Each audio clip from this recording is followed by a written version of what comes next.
Welcome, aspiring chemists. Today, we are diving into a fundamental concept in organic chemistry, the oxidation of aldehydes and ketones. This topic is not just crucial for your advanced preparation but also forms the backbone of many industrial processes and biological reactions.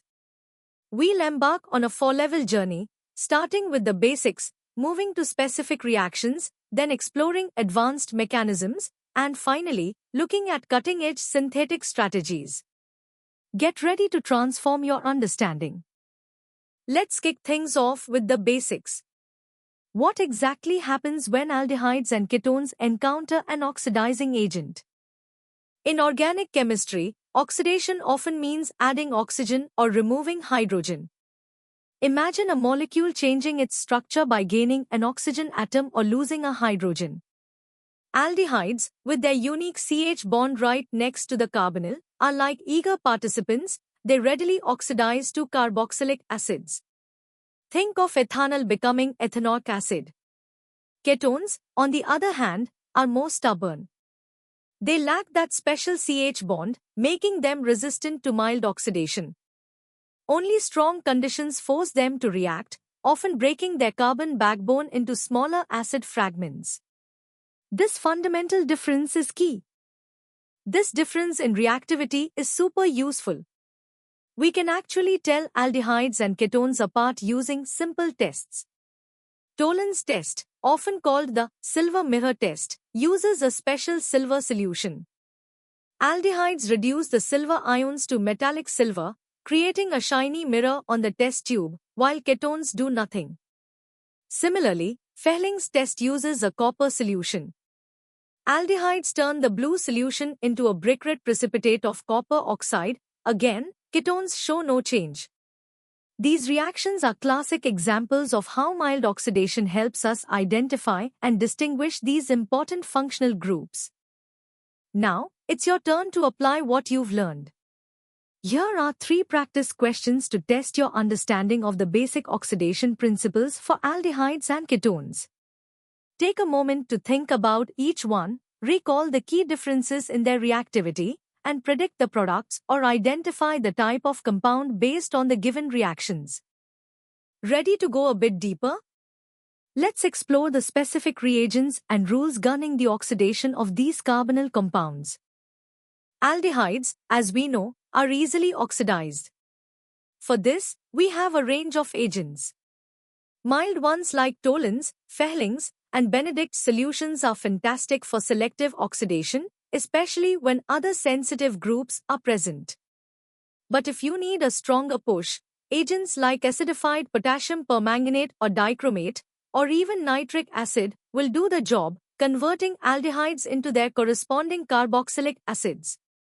Understanding the simplified mechanisms, like silver ions gaining electrons in Tollens test, helps us grasp the underlying redox chemistry at play.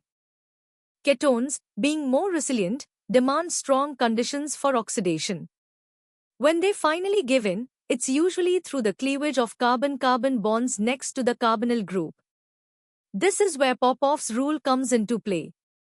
It tells us that in unsymmetrical ketones, the carbonyl group prefers to stay with the smaller alkyl chain, meaning the bond between the carbonyl and the larger alkyl group is preferentially broken. This often results in a mixture of carboxylic acids, a crucial point for predicting products in advanced. The haloform reaction is a unique and important oxidation specific to methyl ketones and acetaldehyde. Imagine a methyl group, CH3, attached to a carbonyl. In the presence of a halogen and a base, this methyl group gets fully halogenated and then cleaved off, forming a haloform like iodoform, which is a distinctive yellow precipitate. This iodoform test is a powerful tool in the lab to identify these specific structures, even in complex molecules.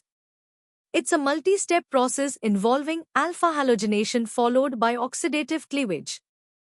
Now that we've covered specific reagents and rules for aldehyde and ketone oxidation, it's time to test your grasp on these concepts. Here are 5 practice questions designed to challenge your ability to predict products with various oxidizing agents and apply rules like Popoff's rule and the haloform reaction. Good luck! Alright, let's step up our game. The hard level brings in more complex reagents and deeper mechanistic understanding. In organic synthesis, the choice of oxidizing agent is paramount to achieving the desired product without unwanted side reactions. We move beyond simple, mild, or strong to selective. Reagents like PCC and PDC are excellent for stopping at the aldehyde or ketone stage, preventing overoxidation of alcohols. Jones reagent, on the other hand, is more aggressive, pushing primary alcohols and aldehydes all the way to carboxylic acids. Even silver I oxide can be a highly selective aldehyde oxidant. Understanding this spectrum of reactivity allows chemists to design precise synthetic routes, for instance, oxidizing cinnamaldehyde to cinnamic acid while preserving the double bond. The Baeyer-Villiger oxidation is a fascinating rearrangement where a ketone transforms into an ester and an aldehyde into a carboxylic acid using peroxy acids. The magic lies in the migratory aptitude, which alkyl group decides to move from the carbon to the oxygen. The general rule is that larger, more electron-rich groups migrate more readily.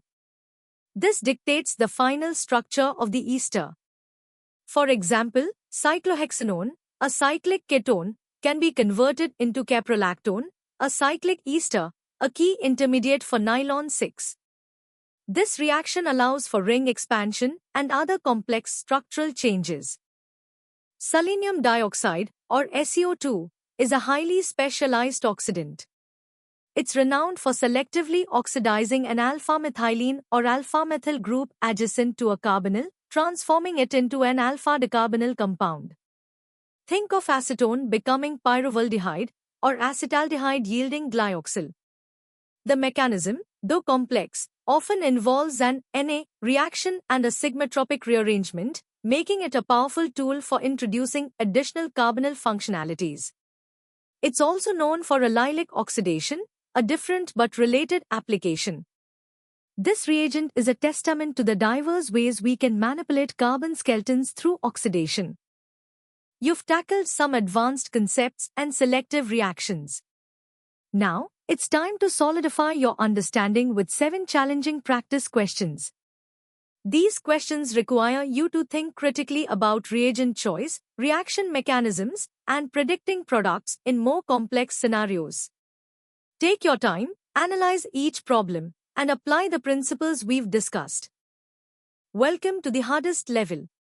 Here, we'll delve into the intricate mechanisms, advanced reagents, and the broader implications of oxidation in synthesis and industry. This is where you connect the dots for G Advanced. Chromium 6 reagents, while powerful, come with environmental baggage. Let's dissect their mechanisms further.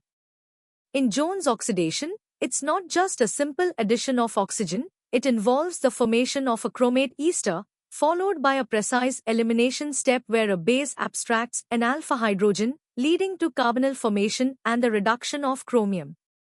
PCC and PDC offer similar, yet milder, pathways, preventing overoxidation. Understanding these nuances helps us appreciate why one reagent stops at an aldehyde while another proceeds to a carboxylic acid. The constant drive for greener alternatives, however, highlights the evolving nature of synthetic chemistry. The Baeyer-Villiger oxidation is a beautiful example of a rearrangement oxidation. The detailed mechanism reveals a nucleophilic attack of the peroxy acid, followed by a crucial step, the migration of an alkyl or aryl group from carbon to oxygen, expelling a carboxylate. This migratory aptitude, influenced by electron-donating ability and steric factors, is key to predicting the regioselectivity and structure of the ester formed. Industrially, this reaction is vital, for example, in producing caprolactone from cyclohexanone, a direct precursor to nylon 6. Research into chiral peroxy acids even allows for enantioselective Baeyer-Villiger oxidations, opening doors to stereospecific synthesis. Beyond the carbonyl itself, the alpha hydrogens of aldehydes and ketones are prime sites for oxidative transformations due to their acidity. We can oxidize enolates to alpha, beta unsaturated carbonyls or even achieve oxidative coupling to form 1,4-decarbonyl compounds. The Rowbottom oxidation is a clever sequence that converts silyl enol ethers into alpha-hydroxy ketones, showcasing how multi-step strategies can introduce oxygen at specific positions. Furthermore, hypervalent iodine reagents like Dess-Martin periodinane offer mild and selective ways to oxidize alcohols, and sometimes even alpha carbons, demonstrating the breadth of modern oxidative chemistry and its utility in complex natural product synthesis. The field of oxidation is constantly evolving, driven by the need for more efficient, selective, and sustainable methods. Swan oxidation, using DMSO and oxalyl chloride, provides a classic example of a mild, heavy metal-free approach. Tempocatalyzed oxidations represent a greener frontier, using catalytic amounts of a radical with simple co-oxidants like bleach or even air. Photooxidation harnesses light energy to drive reactions, while biocatalysis employs enzymes for exquisite chemo, regio, and enantioselectivity, crucial for drug synthesis. Even electrochemical oxidation is gaining traction, offering precise control over redox potentials. These advancements are shaping the future of organic synthesis, aiming for less waste and higher precision. You've journeyed through the most challenging aspects of aldehyde and ketone oxidation. Now, it's time to test your mastery with the first 5 questions from our hardest level. These problems will push your understanding of intricate mechanisms, advanced reagents, and complex synthetic transformations. Analyze each question carefully, apply all the principles we've discussed, and strive for precision in your answers. Let's continue to challenge your understanding with the remaining 5 questions from the hardest level. These problems require a deep dive into theoretical connections, industrial relevance, and the nuances of advanced oxidative strategies. Think critically, synthesize your knowledge, and demonstrate your comprehensive grasp of this vital topic. Success in these questions will truly signify your preparedness for G Advanced. And that concludes our in-depth exploration of the oxidation of aldehydes and ketones. From basic definitions to advanced mechanisms and synthetic strategies, we've covered a vast and crucial part of organic chemistry. Remember, consistent practice and a clear understanding of concepts are your keys to success in G Advanced. For more such comprehensive content, practice questions, and expert guidance, visit synapse.omaps.in. Don't forget to subscribe to our channel for regular updates and new lessons. Keep learning, keep growing, and keep pushing your boundaries in chemistry.